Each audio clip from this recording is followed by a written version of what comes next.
अध्याय 11 सारांश. हा अध्याय विश्वरूप दर्शनाचा आहे. अर्थात तत्वतः निर्गुण निरुपाधिक देव एकमेव द्वितीय आहे. तरी पण नानाविध शक्तिसंपन्न त्रिगुणात्मक कल्पित मायापाधीमुळे देव या वैचित्र्यपूर्ण जगाचा कर्ता व कारणही होऊ शकतो. त्या जगत्कारण ईश्वरासच अव्याकृत म्हणतात.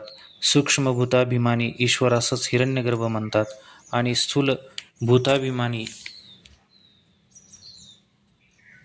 ईश्वरासच विराट किंवा वैष्णावर म्हणतात. अशी ही एकाच ईश्वरास उपाधिभेदाने वेगवेगळी नावे आहेत. मत्स्य कुर्मादी किंवा रामकृष्णादी सर्व अवतारांचे मूळ मुद्दल व मायाविशिष्ट ईश्वरच असून तो विराट रूप ईश्वरच तेव्हा भक्तानुग्रहार्थ प्रत्यक्ष गोचरूप धारण करतो तेव्हा त्यास विश्वरूप म्हणतात. तथापि हे विश्वरूप आपल्या चर्मचक्षूंना विषय होणारे असे नाही. म्हणूनच तर देवांनी अर्जुनासारख्या भक्तासही विश्वरूप पाहण्याकरता दिव्य दृष्टी देऊन विश्वरूप दर्शन दिले आहे. यातील रहस्य म्हणजे अर्जुनास व वाचकास सर्वत्र परमात्माच ओतप्रोत घनदाट भरला आहे अशी व्यापकानुभूती प्राप्त व्हावी.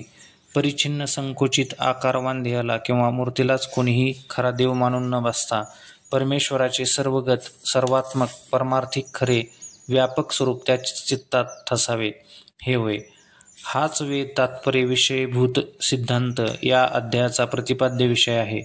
तो विषय श्री ज्ञानेशांनी अलंकारपूर्ण व अर्थगांभीर्यपूर्ण शब्दात सांगितल्यामुळे या अध्यायाचे सौंदर्यही अधिकच वाढले आहे.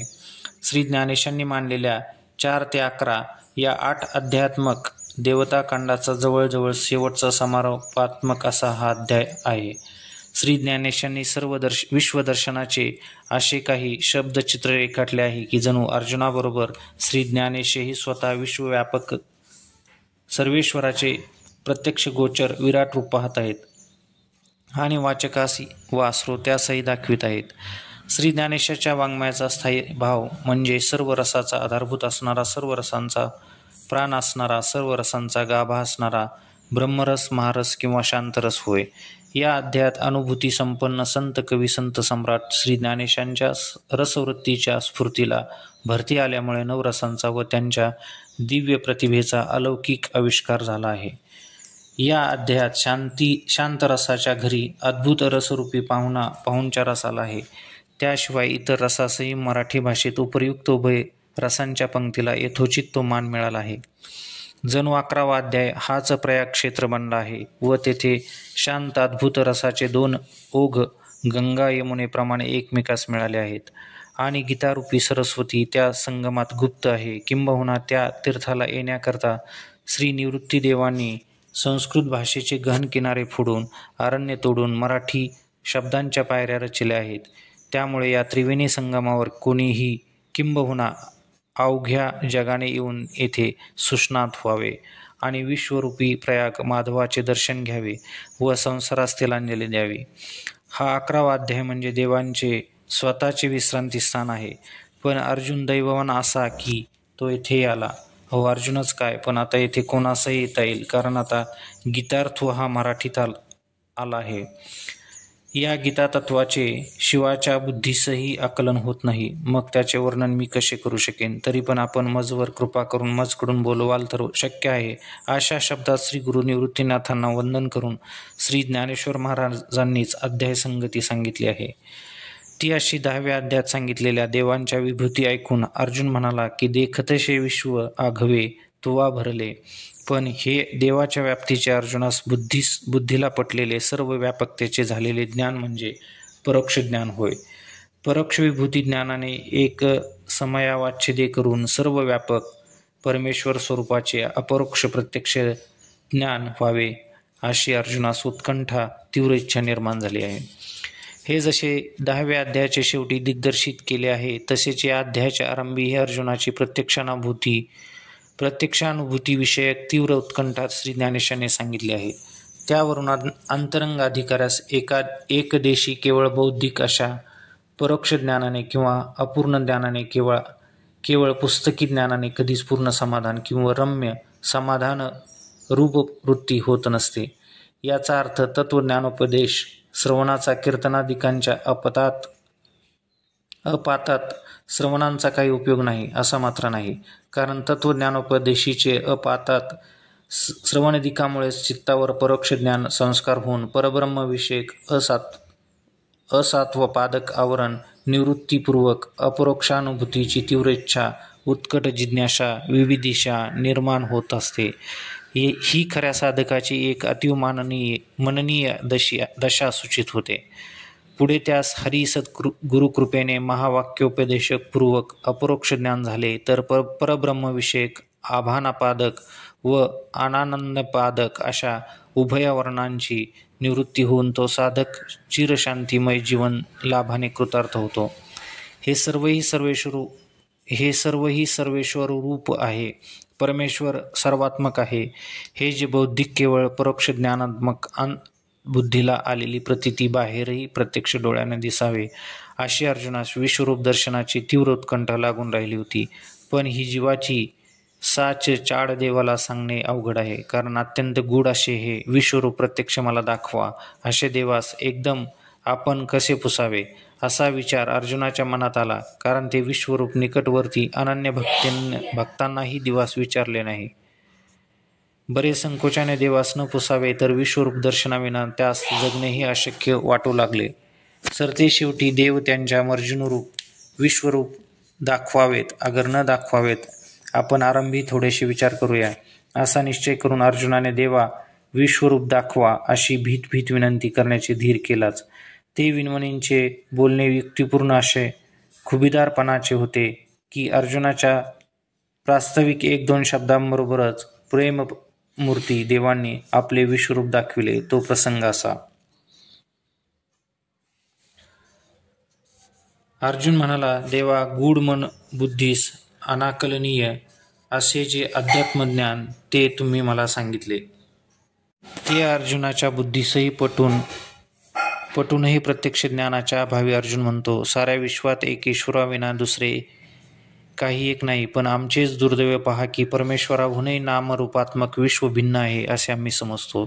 तसा देह तादात्म्य भ्रांतीने जीवासही ईश्वराहून भिन्न समजतो. अर्थात अर्जुन नामक मी ईश्वराहूनही भिन्न असून कौरव हे माझे आत्मस्वकीय आहेत.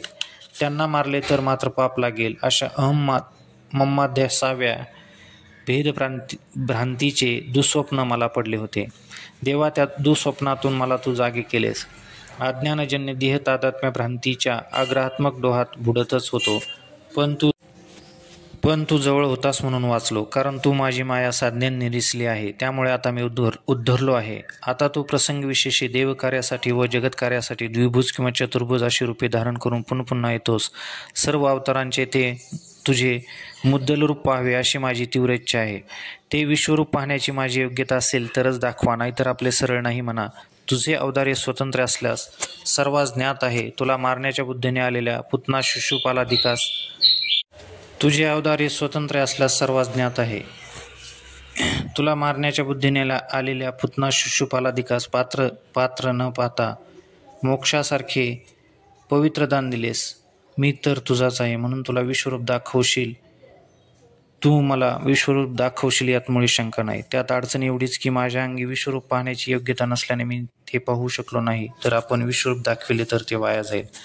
तेव्हा अर्जुन प्राप्त झालेल्या डोळ्याने विश्वरूप पाहू शकेल का नाही याचा विचार न करता अर्जुनाने विश्वरूप दाखवा अशा म्हटल्यावर बरोबर देवाने चतुर्भुज रूप सोडून विश्वरूप प्रकट केले व म्हणाले, हे रे अर्जुना, हे पहा माझे विश्वरूप.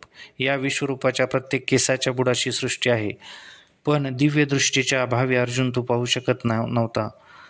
तो तसाच उत्कंठित अवस्थेत स्तब्ध बसला. तेव्हा विश्वरूप दाखवण्याच्या घाईघाईत त्यास दिव्य दृष्टी देण्यास विसरून गेलो. हे जेव्हा देवाला समजले तेव्हा ज्ञानचक्षुष विषय होणारे विश्वरूप पाहण्यासाठी अर्जुनाला दिव्य दृष्टी दिली.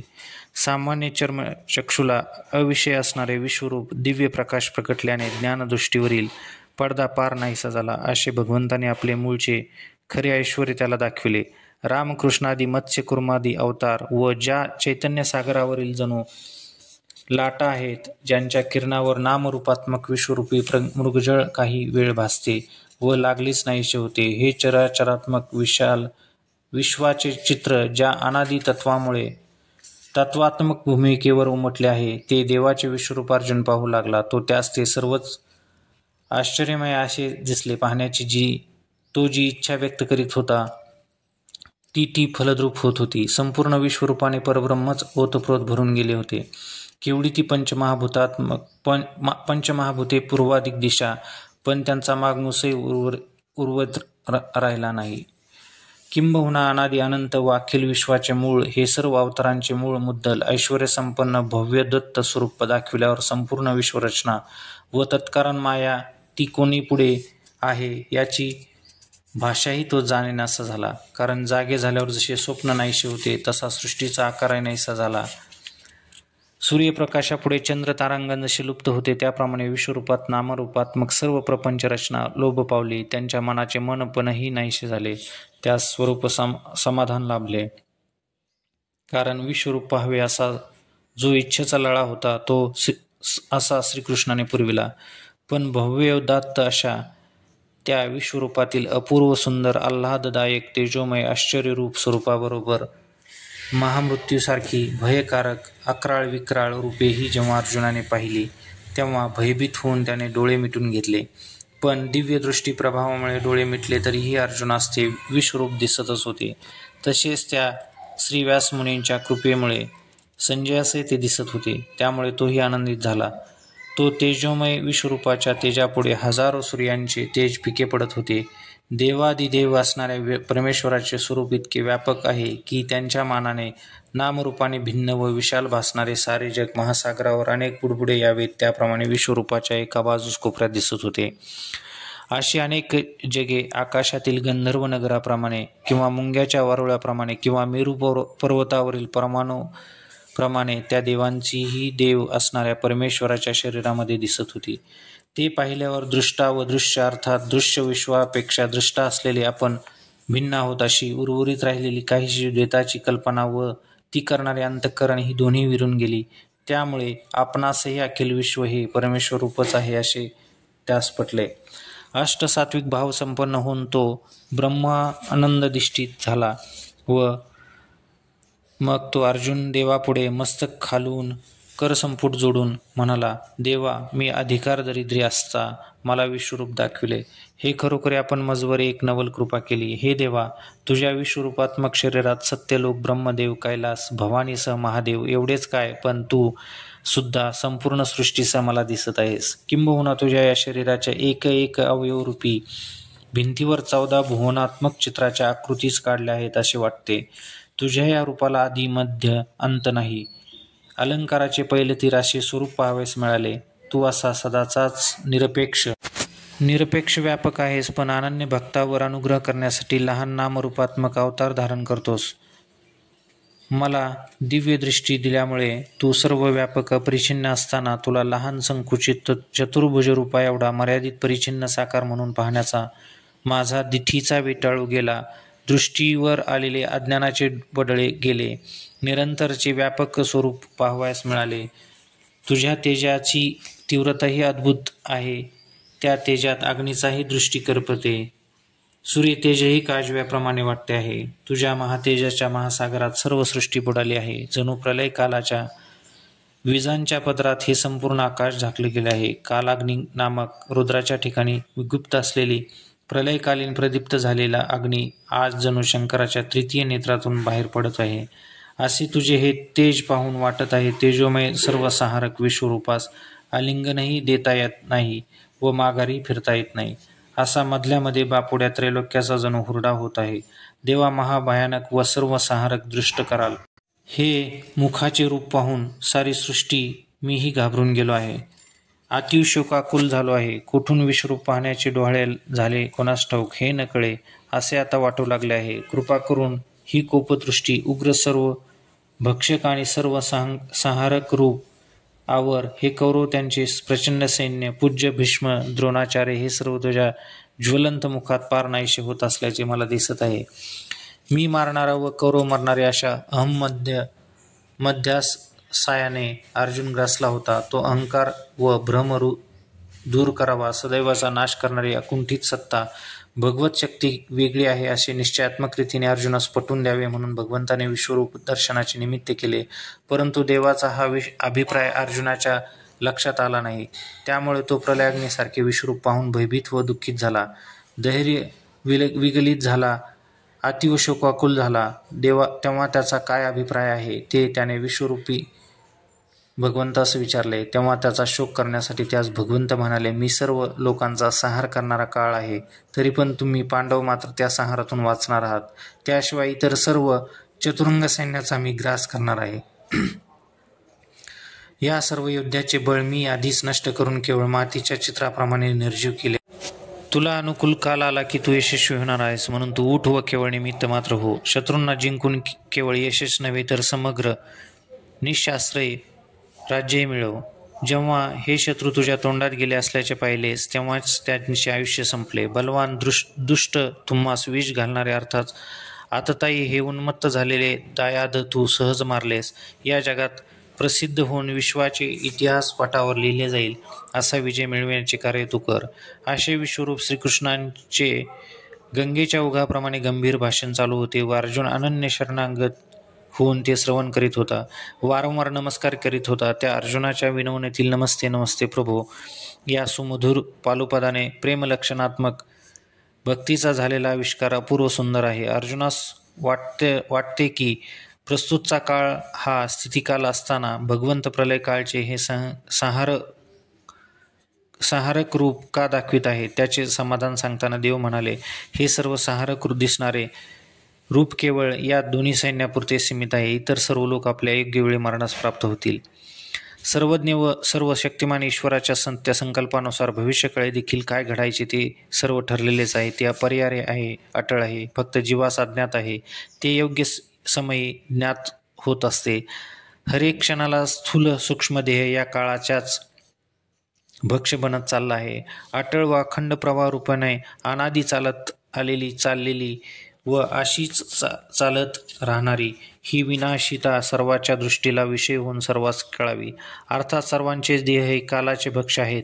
हे यात म्हणजे सर्व संहारक मुखात सर्व सैन्य स्वतःच्या नाशासाठी वेगाने शिरत आहे व त्या मुखात चिरडले जाऊन त्या सर्वांचा विश्वरूप ग्रास करीत आहे असे दाखवून अर्जुनाला दिव्य दृष्टी देऊन विश्वरूप दर्शनाच्या निमित्ताने सूचित केले आहे. अटळ विषयाविषयी शोक करीत न बसता अर्जुना तू युद्ध कर्तव्य अवश्य करावेस, त्यापासून अच्युत होऊ नकोस असे यात सांगितले आहे. सावळ्या सुंदर श्रीकृष्णाचे मूळ निर्विशेष सत्सामान्य स्वरूपानादी निर्गुण अमायिक असेच आहे. ते निरपेक्ष व्यापक आहे. तेच या विश्वात समव्याप्त आहे, ओतप्रोत भरले आहे अशा अर्जुनाच्या लक्षात पूर्णपणे आले आहे.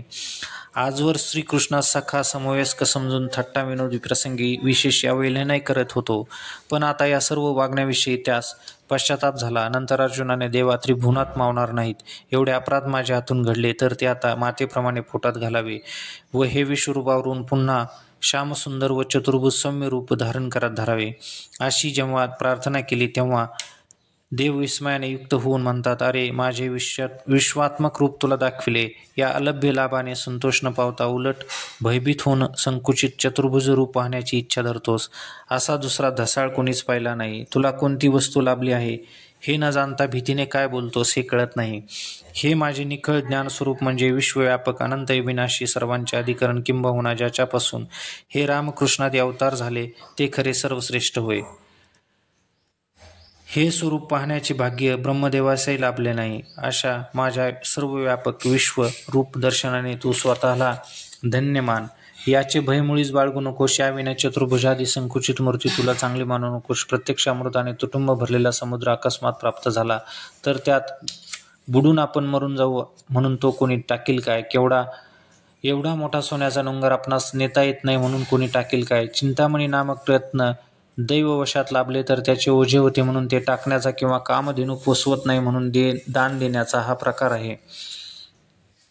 तसेच सर्व व्यापक विश्वरूप सहजासहजी तुला लाभले असता तुझ्या मनात गोंधळ का व्हावा? अरे गावंढळ अर्जुनात, माझे हे जे विश्वरूप तेच खरे आहे, पण तू तेथे मन स्थिर करण्याऐवजी त्याचे प्रतीकात्मक परिच्छिन्न असे जे चतुर्भुज रूप त्यावर तू प्रेम करतोस ते तुझे करणे म्हणजे शरीरास सोडून छायेसच आलिंगन देण्यासारखे आहे. म्हणून अर्जुन तरी चतुर्भुज परिच्छिन्न देहधारी स्वरूप हेच खरे स्वरूप आहे अशी मनोवृत्ती सोड. तिच्याविषयी आस्था बाळगू नकोस. माझे हे सर्व व्यापक विश्वरूप तुला जरी भयजनक वाटत असले तरी तेच माझे खरी रूप आहे असा तू आपल्या मनाचा कृतनिश्चय कर. बाह्य अंतःकरणाने वरवर चतुर्भुज मूर्तीचा सख्य भक्ती सुखापुरता उपभोग घे, पण अंतर्मन मात्र या विश्वरूपाचेच ठिकाणी मालक कर. तेथेच खरे प्रेम ठेव. अर्जुना, तरी पण तुला वारंवार जी गोष्ट सांगत आहे ती विसरू नकोस. सर्वेश्वराचे विश्वरूप हेच खरे स्वरूप आहे. तू ते विश्वरूप पूर्वी कधीही पाहिले नव्हतेस. ते अकस्मात पाहिल्याने पहिल्यांदा भीती वाटणे साहजिक आहे, पण ती भीती तू सोड. या सर्व व्यापक अशा विश्वरूपाचेच ठिकाणी प्रेम सदैव संचले असू दे, ही भावना मुळीच सोडू नकोस, असे देव आवेशपूर्णतेने बोलले. पण पूर्ण अर्जुनाच्या प्रेमास्तव देव चतुर्भुज झाले व त्यामुळे अर्जुनास पूर्ववत सर्व दृश्य व चतुर्भुज मूर्ती दिसू लागली. यात निर्गुण अमायिक परमात्म्याप्रमाणे देवाचे सगुण असे विश्वरूप हे परिचिन्न नसून व्यापकच आहे.